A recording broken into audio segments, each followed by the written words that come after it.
NATO Genel Sekreteri Jens Stoltenberg, Çin'in Rusya'yı kınamamasını tüm NATO için ciddi bir meydan okuma olarak tanımladı. Stoltenberg, Çin'in bu tutumuna karşı Asya-Pasifik müttefikleriyle işbirliğini genişleteceklerini açıkladı. Çin, NATO'ya soğuk savaşın kalıntısı diyerek yanıt verdi.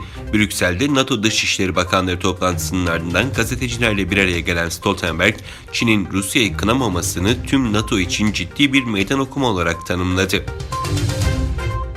Doğu Türkistanlı dava adamı yazar Hızır Bek Gayretullah dün İstanbul'da vefat etti. Doğu Türkistan'dan Türkiye'ye göç eden Kazakların göç macerasını anlattığı Altaylar'da Kanlı Günler adlı kitabıyla tanınan Gayretullah'ın cenazesi Ataşehir Örnek Mahallesi Türkistan Camii'nden kaldırıldı. Hızır Bek Gayretullah, Türkiye'deki Doğu Türkistanlılardan, Kazaklardan söz edildiğinde akla gelen ilk isimlerden biriydi. Ukrayna'daki savaşta Rusya'ya destek veren, sonra da bu karardan vazgeçen, sıfır vaka politikası yüzünden koronavirüs salgınında zor günler yaşayan Çin, yanlış kararların doğurduğu politik sonuçlarla yüzleşiyor. Tüm bu kötü gidişatın uzun yıllardır iktidarda olan devlet başkanı Xi Jinping'in tahtını salladığı düşünülüyor. Bir aydan biraz daha uzun bir süre önce 2022 kış olimpiyatlarının arifesinde dünyanın en güçlü iki otokratik lideri Rusya Devlet Başkanı Vladimir Putin ve Çinli mevkidaşı Xi Jinping, Pekin'de gösterişli bir zirvede buluştu. Türkiye, ABD'ye 3 milyar 481 milyon dolarla tüm zamanların en yüksek birinci çeyrek ihracatını gerçekleştirdi. Ülke aynı zamanda Türkiye'nin dış satımını değer bazında en fazla arttırdığı pazar olarak kayıtlara geçerken, Türkiye'nin ABD'ye ihracatı Ocak-Mart döneminde 779 milyon 972 bin dolar tutarında artış kaydetti.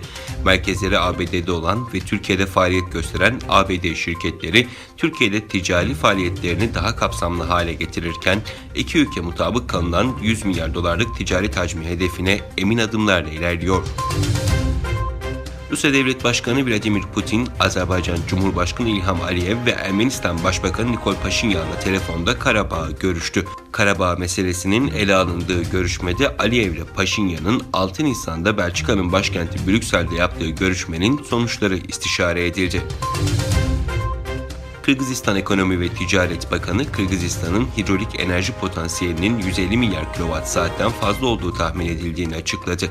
Bakan, başkent Bişkek'te bu yıl ikinci kez düzenlenen Sürdürülebilir Enerjiye Geçiş, Engeller ve Çözümler Ulusal Forumu'nda güneş enerjisinin geliştirilmesi için hükümetin öncelikleri hakkında bir sunum yaptı.